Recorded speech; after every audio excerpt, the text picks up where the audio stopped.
Late in 2005, I was waiting for an RAF plane home from Iraq when a large group of passengers arrived in the tent at Basra Airport.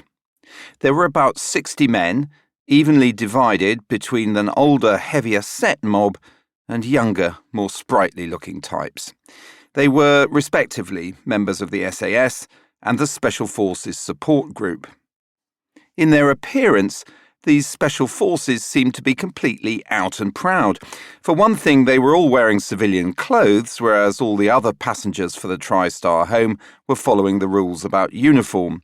For another, many had chunky labels on their day sacks with things like Jim, A Squadron, Hereford, written on them. During our wait for the flight, I was joined in the struggle to get hot water out of a faulty boiling vessel by one of the squadron members, who had a few weeks earlier been held prisoner in the Jamiat police station several miles away in the centre of Basra. I had seen his undisguised face on TV pictures as they were pulled down into the BBC, and we briefly shared our frustration at the brew famine. Since my encounter with A Squadron, members of UK Special Forces have adopted a different camouflage pattern from the rest of the British Army, but the same as is often used by top-tier US Special Ops soldiers. In short, then, the SAS or SBS, by using these outfits or civilian clothes in certain military situations, for example in camp or when travelling on forces flights, revel in their reputation as their country's military elite. And you might say, why shouldn't they? The odd thing about this brazen attitude is that it sits uneasily with the culture of secrecy which many of those involved in the world of intelligence and special operations would like to impose. Members of Britain's special forces are expected to abide by a lifelong duty of confidentiality in much the same way as those who work for MI6 or GCHQ. But there are two obstacles to this being achieved. In the first place, many of those on the inside allow the ego that comes with their special status or superb physical fitness to evolve into a desire for publicity.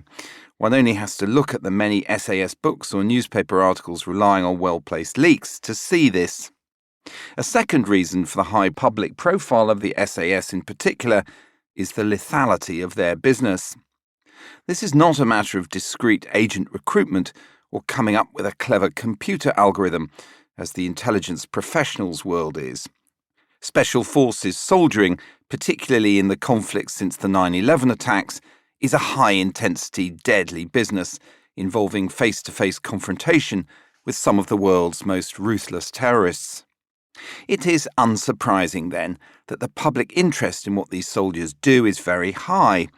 Combine public interest with the desire of many in the military to talk, and you have fertile ground for a book like the one that follows.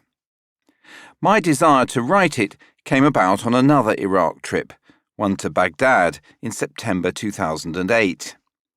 As coincidence had it, I ran into a succession of former intelligence and military types who had read Big Boy's Rules, my earlier book on covert operations in Northern Ireland, were keen to shake the author's hand, and egged me on to write something similar about Iraq.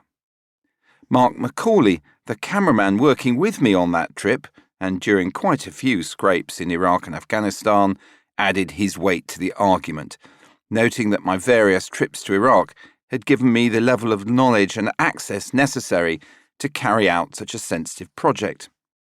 So I began my own reconnaissance to see whether it would be possible to write such a book. It was clear to me that the scope for this would have to be far wider than just the SAS, as indeed my earlier work Big Boy's Rules had been. The Special Forces sometimes see themselves as the scalpel wielded by other hands, the senior commanders and intelligence types needed to gain the information vital for success. Indeed, without this direction, the regiment can seem, as one Northern Ireland policeman once rudely put it, like plumbers who think they're brain surgeons. As will become clear in this narrative, this was also true in Iraq, where the flow of accurate intelligence and evolution of a strategy to target certain elements of the insurgency were the essential preconditions for success.